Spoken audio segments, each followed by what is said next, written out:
이민원시아 주주분들 반갑습니다. 3월 28일 토요일, 오늘도 이민원시아 종목 분석 시작하겠습니다. 지금 이민원시아의 면역항암제 덴버스토투구가 희귀암 임상 이상에서 치료 반응률 79%를 기록했습니다. 식약처는 이 약물을 희귀의약품으로 지정하고 신속심사 대상에 올렸어요. 단순한 임상 결과가 아닌데 왜 시장이 이 숫자에 주목할까요? 오늘 이 소식들이 중요한 이유와 앞으로 이민원시아가 상승할 수밖에 없는 근거를 지금부터 명확하게 말씀드리겠습니다. 만약 암이 재발했는데 쓸 수 있는 약이 없다면 어떻게 될까요? NKT세포 림프종이 바로 그런 암입니다. 기존 치료의 무진행 생존 기간이 고작 4.1개월이에요. 손을 놓을 수밖에 없는 절벽이었거든요.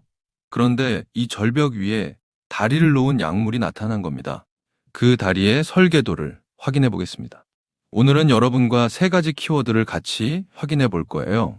첫째, 이민원시아가 보유한 면역항암 3대 플랫폼의 구조.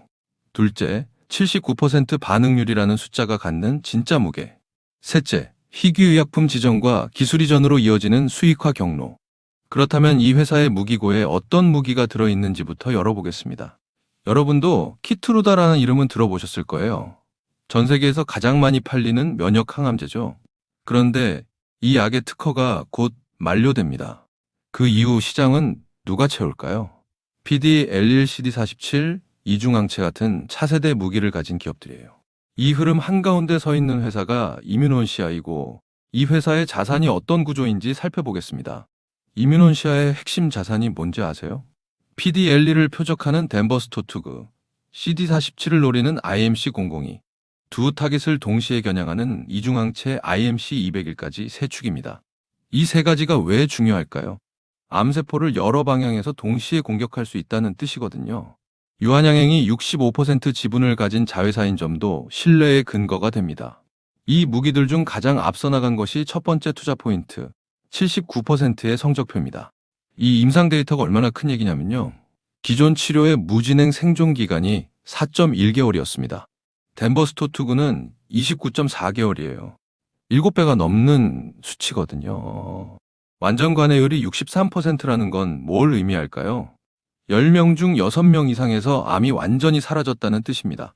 2년 생존율 78%까지 합치면 이건 단순한 개선이 아니라 치료 패러다임을 바꾸는 혁신입니다. 쉽게 비유하면 작은 시장에서 먼저 열쇠를 따고 그 열쇠로 큰 문을 여는 전략이에요. 희귀의약품으로 지정되면 어떤 이점이 있을까요?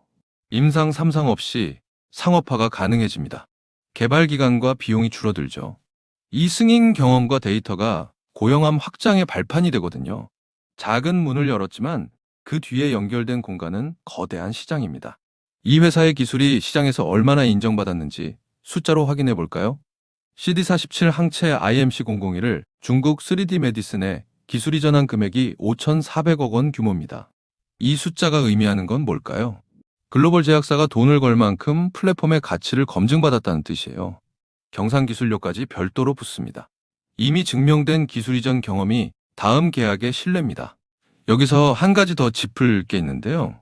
이민원시아는 글로벌 위탁 생산 기업 론자와 상업화 기술 이전을 완료했어요. 왜 중요할까요? 약을 만들 공장이 준비됐다는 뜻이거든요. 출시 일정을 2년 앞당겨 2030년 목표로 잡았고 올해 신속 심사를 신청할 계획이라 속도는 더 빨라질 수 있는 가속 구간입니다.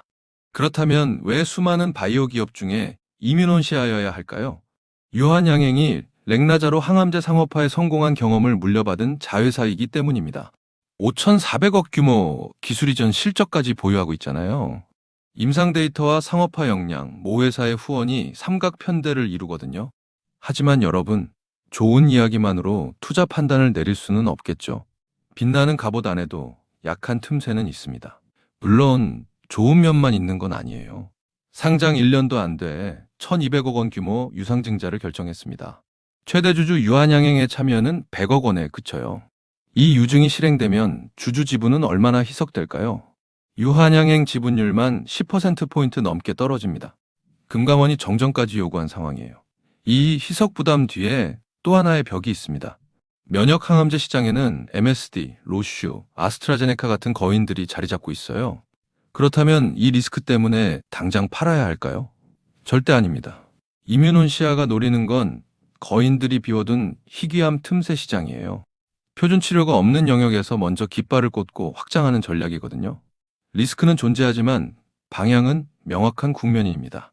자, 지금까지의 이야기를 딱 세 줄로 정리해 드릴게요. 플랫폼은 PD, LLCD 47 이중항체 3대 축을 갖췄다. 임상 데이터는 희귀암 이상에서 79% 반응률로 패러다임을 바꿨다. 수익화 경로는 희귀의약품 지정과 기술 이전으로 상업화 속도를 높이고 있다. 그렇다면 여러분이 앞으로 주시해야 할 변곡점은 뭘까요? 첫 번째는 올해 신청 예정인 GIFT 신속심사 결과입니다. 이게 통과되면 허가 일정이 크게 앞당겨지거든요. 두 번째는 글로벌 희귀암 전문 기업들과의 후속 기술 이전 계약이에요. 이미 5,400억 규모 선례가 있는 만큼 다음 계약의 규모와 시점이 주가의 방향을 결정하는 촉매입니다. 여러분, 이 촉매가 점화되는 순간 시장의 시선이 완전히 달라질 겁니다. 오늘 이뮤논시아에 대한 모멘텀과 리스크 측면은 이쯤에서 설명을 드리겠고요. 지금부터가 굉장히 중요한 내용입니다. 여러분, 제가 지금부터 여러분들이 어디서도 들을 수 없는 엄청난 이야기 하나만 드려볼게요. 최근 삼성전자, SK하이닉스 많이 오른 거 다들 알고 계시죠? 시총 1위 삼성전자는 단기간에 무려 4배가 올랐고 20만 원 하던 SK하이닉스는 100만 원까지 무려 5배가 올랐습니다. 그런데 수많은 전문가들은 아직도 더 상승이 가능하다고 말합니다. 일단 많은 분들이 HBM 때문에 오른 거 아니야? 아직 더 오를 게 있어? 여기서 하나만 확실히 말씀드릴게요. 이 HBM 때문에 올랐다는 말, 반은 맞고 반은 틀렸습니다. 진짜는 아직 시작도 안 했어요. 지금 시장이 주목하는 건 HBM 그 너머에 있습니다. 지금 삼성이 수조 원대 자금을 쏟아붓고 있는 기술, 아마 들어보셨을 겁니다. 바로 유리기판입니다. 그리고 지금 시장에 알려지지 않은 어떤 한 기업이 유리기판의 게임 체인저로 조용히 떠오르고 있습니다. 이미 삼성의 막대한 자본이 이 기업으로 흘러들어가고 있고 AI, 반도체, 2차 전지까지 세 가지 테마가 동시에 엮여 있습니다. 최근 시장만 봐도 테마가 너무 빠르게 바뀌잖아요. 그런데 이 종목은 세 가지 테마가 동시에 묶여 있어서 꾸준한 상승이 가능하다는 겁니다. 그리고 지금 시점에서 가장 중요한 질문 하나 드려볼게요. 여러분, 지금 엔비디아, 인텔, 구글의 가장 큰 고민이 뭔지 아세요? AI 성능은 하루가 다르게 진화하고 있는데 문제는 그만큼 열도 어마어마하게 뿜어낸다는 겁니다. 성능이 올라갈수록 발열도 함께 올라가는데 기존 반도체 구조로는 이제 그 열을 감당할 수가 없는 거예요. 한마디로 성능의 한계가 아니라 열의 한계에 막혀버린 겁니다. 그래서 지금 엔비디아와 삼성이 긴밀하게 협력을 논의하고 있는 거고 AMD 수장까지 직접 방한한 겁니다. 그런데 여기서 이상한 점이 하나 있습니다. 삼성이 세계 최고 실력이라고 자부하는 이 기업의 주가는 아직 바닥입니다. 왜일까요? 세력들은 절대로 아무 때나 주가를 올리지 않습니다. 항상 남들보다 먼저 오랜 시간 매집을 하고 그 다음 재료가 시장에서 부각되기 시작할 때 그때부터 본격적인 상승세를 보여준 겁니다. 그런데 이 종목 같은 경우에는 유리기판이라는 초강력 재료를 가지고 있고 삼성의 거대 자금이 빠르게 들어가고 있기 때문에 한번 움직임이 시작하면 절대 이 가격대엔 못 산다는 겁니다. 그리고 소름 돋는 게 하나 더 있습니다. 제가 작년에 추천드렸던 원익홀딩스 기억하시죠? 똑같이 바닥권에서 횡보하며 장기 매집이 시작됐고 거래량이 본격적으로 튀어오르기 시작하더니 무려 8배 넘는 상승이 나왔습니다. 그런데 이 종목도 보면 어떻습니까? 바닥권에서 횡보하며 오랜 시간 매집이 진행됐고 거래량이 중간중간 강하게 튀어올랐습니다. 그렇다는 건 이 종목도 원익홀딩스만큼 상승이 나올 수 있다는 의미이고 거래량 볼륨이 원익홀딩스보다 더 크기 때문에 그 이상의 상승이 나올 수밖에 없다는 겁니다. 그리고 수급도 한번 보세요. 외국인과 기관들은 쉬지 않고 매수하고 있는데 개인들만 매도하고 있습니다. 전형적인 메이저 세력의 수급 패턴입니다. 게다가 최근 들어 기관들과 외국인들의 매수세가 점점 강해지고 있기 때문에 머지않아 본격적인 상승이 시작될 겁니다. 그래서 지금 시간이 얼마 남지 않은 만큼 정말 많은 고민 끝에 세력 매집주를 구독자분들께 100% 무료로 공개를 해드릴 거니까요.